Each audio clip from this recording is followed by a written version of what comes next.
अगर आपकी CGPA low है तो this is the perfect video for you because I will tell you कि आपको क्या चीजें माइंड में रखनी चाहिए। देखो, हमेशा याद रखना, low CGPA is understandable, acceptable, but एक बुरा mindset is not acceptable. So पहले हम लोग बात करेंगे कि क्या चीजें आपको दिमाग में रखनी चाहिए, उसके बाद बात करेंगे किन यूनिवर्सिटीज में आपको अप्लाई करना चाहिए।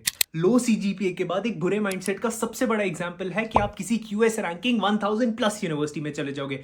वहां पे आपका पैसा सिर्फ बर्बाद होने वाला है, उतना ज्यादा वर्थ इट नहीं होगा वहां जाना अनलेस आपको एक बहुत मेजर स्कॉलरशिप मिल रही है। सेकंड थिंग आपको ये दिमाग में रखनी है कि अगर कोई भी यूनिवर्सिटी है जहां पे एक्सेप्टेंस रेट 60% से ज्यादा है, always remember that is a huge acceptance rate. That means वो किसी भी अरे गहरे नट्ठू गहरे चिंटू को एडमिशन दे रही है, जिसका मतलब है आपका जो पेयर ग्रुप है वो उतना ज्यादा स्मार्ट नहीं होने वाला है। तो please refrain from going to universities जहां पे एक्सेप्टेंस रेट 60% से ज्यादा है। थर्ड बुरे माइंडसेट का एग्जांपल है जीमैट नहीं देना। देखो, आपने अग्री किया कि आपके ग्रेड्स लो हैं, ये इसीलिए आप ये वीडियो देख रहे हो, तो आप क्वांटिटेटिवली एक यूनिवर्सिटी को कैसे दिखाओगे कि आप एक स्ट्रॉन्ग कैंडिडेट हो? आपने बताया कि आपके लो ग्रेड्स हैं, बट अगर आपका एक जीमैट अच्छा स्कोर हुआ तो हम लोग बता सकते हैं कि जो मेरी यूनिवर्सिटी है वहां पे ग्रेड्स नहीं मिलते थे।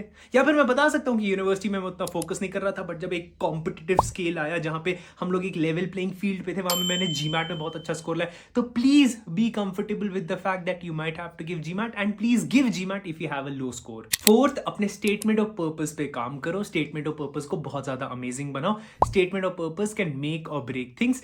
एंड फिफ्थ, अपने वर्क एक्सपीरियंस पे काम करो। आई नो अ स्टूडेंट जिसका 5.2 सीजीपीए था। इमेजिन 5.2 सीजीपीए था, बट उसके बाद उसने 10 साल काम किया and now he was a CMO at a company, chief marketing officer at a US company, and then उसने अप्लाई किया for an MBA. He applied to top 10 B schools. Harvard में अप्लाई किया, स्टैनफोर्ड में apply किया, हर जगह से rejected. Only 2 schools he got accepted from. First was UC Marshall with $100,000 की scholarship, 80 lakh रुपए की scholarship. And second was Kellogg with no scholarship, but a person with 5.2 GPA and हाँ, very good GMAT score and good experience and very good essay. तो अगर आप ये वो सारी चीजें हैं तो yes, we can apply to top universities as well. अगर आपको लगता है कि आपके कॉलेज के grades is going to define your college के एडमिशन, मास्टर्स कॉलेज के admissions, it does to a certain extent, but it can be changed and it didn't definitely be changed. But anyhow, अगर आपको लग रहा है कि आप GMAT भी नहीं देना चाहते तो what all universities are still worth going to? In this video, let's talk about that. First let's talk about UK. UK में आप कोवेंट्री यूनिवर्सिटी अप्लाई कर सकते हो। क्यूएस रैंकिंग 800 रहेगी, एक्सेप्टेंस रेट 32% रहेगी, cost of study 15,000 to 19,000 pounds रहेंगे। Lowest GPA जो इनने एक्सेप्ट किया है 2.3 ऑन अ स्केल ऑफ 4 इनने एक्सेप्ट किया है। एंड यहाँ पे बेस्ट डिग्री आप कर सकते हो इंजीनियरिंग की या फिर bachelors in arts and international relations. Second, university of Stirling कर सकते हो। क्यूएस रैंकिंग 900 रहेगी, एक्सेप्टेंस रेट 56% रहेगी, cost of study 14,000 to 18,000 pounds रहेगी, लोएस्ट जीपीए एक्सेप्टेड 2.5 रहेगी। यहाँ पे आप software engineering and digital media पढ़ सकते हो। Third, university of west London पढ़ सकते हो जिसकी क्यूएस रैंकिंग 1300 रहेगी, एक्सेप्टेंस रेट 59% रहेगी, cost of study 13,000 to 16,000 pounds रहेगी, लोएस्ट जीपीए 2.3 इनने एक्सेप्ट किया है। यहाँ पे आप साइकोलॉजी पढ़ सकते हो या फिर हॉस्पिटैलिटी मैनेजमेंट। अब ये सारी यूनिवर्सिटीज मेरी फर्स्ट प्रेफरेंस नहीं रहेगी। मेरी फर्स्ट प्रेफरेंस रहेगी आप अपने करियर एंड अपनी प्रोफाइल पे काम करो। आप एक अच्छा जीमैट स्कोर लो ताकि हम लोग एक अच्छी यूनिवर्सिटी में अप्लाई कर सके। आप 5-6 सीजीपी के बाद भी टॉप यूनिवर्सिटी में एडमिशन ले सकते हो। टोटली आप पे डिपेंड करता है कि आप लेना चाहते हो या नहीं लेना चाहते हो। इजी वे लेना चाहते हो तो हाँ, मेरे पास हर एक कंट्री में एक इजी यूनिवर्सिटी है जहां पे हम आपका एडमिशन करा सकते हैं। But is it the best thing for you? I don't think so. अब सेकेंड, अगर मैं ऑस्ट्रेलिया के बारे में बात करूं, आप विक्टोरिया यूनिवर्सिटी अप्लाई कर सकते हो। 1300 QS ranking, 60% acceptance rate, 21 to 35,000 AUD, cost 2.3 and यहाँ पे आप community development and biomedical science पढ़ सकते हो।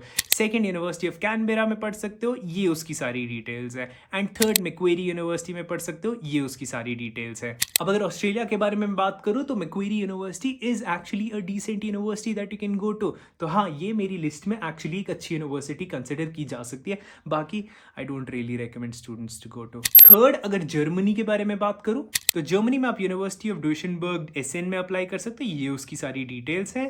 यूनिवर्सिटी ऑफ ब्रीमन में अप्लाई कर सकते हो, ये उसकी सारी डिटेल्स है। एंड यूनिवर्सिटी ऑफ बेरूथ में अप्लाई कर सकते हो, ये उसकी सारी डिटेल्स है।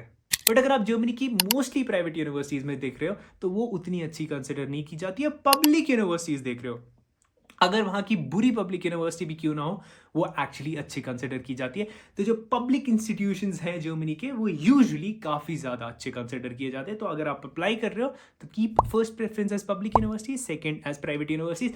But the next country Netherlands is the country I should recommend you अगर आपके लो ग्रेड्स आए हैं, बिकॉज नेदरलैंड्स में आप यूनिवर्सिटी ऑफ 20 में अप्लाई कर सकते हो, जहां की क्यूएस रैंकिंग 230 है बट एक्सेप्टेंस रेट 62% है, एंड इनकी कॉस्ट ऑफ एजुकेशन भी 9,000 यूरो से 15,000 यूरोस के लिए जाती है। लोएस्ट एक्सेप्टेड सीजीपीए इनकी 2.7 रही है, एंड यहाँ पे आप business information technology and business sciences in international business and administration पढ़ सकते हो।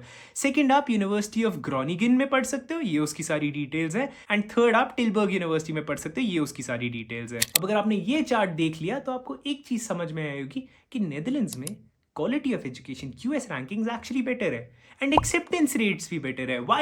Because not a lot of international students go to Netherlands to study. So it can be one of the best study abroad destinations for a student to study, जो मैंने इस video में explain कर रखा है। तो if you plan to study in Netherlands, ये video देखो, एंड अगर आपका लो जीपीए है एंड आपको बेटर प्रोफाइल बनानी है तो ये वीडियो देखो। इसमें मैंने पूरा प्रोसेस समझा रखा है कि आप अपनी प्रोफाइल को बेटर कैसे कर सकते हो, क्या क्या चीज़ें आप अपनी प्रोफाइल में ऐड कर सकते हो, सारी चीज़ें इस वीडियो में एक्सप्लेन कर रखी है। नेदरलैंड्स का वीडियो ये है।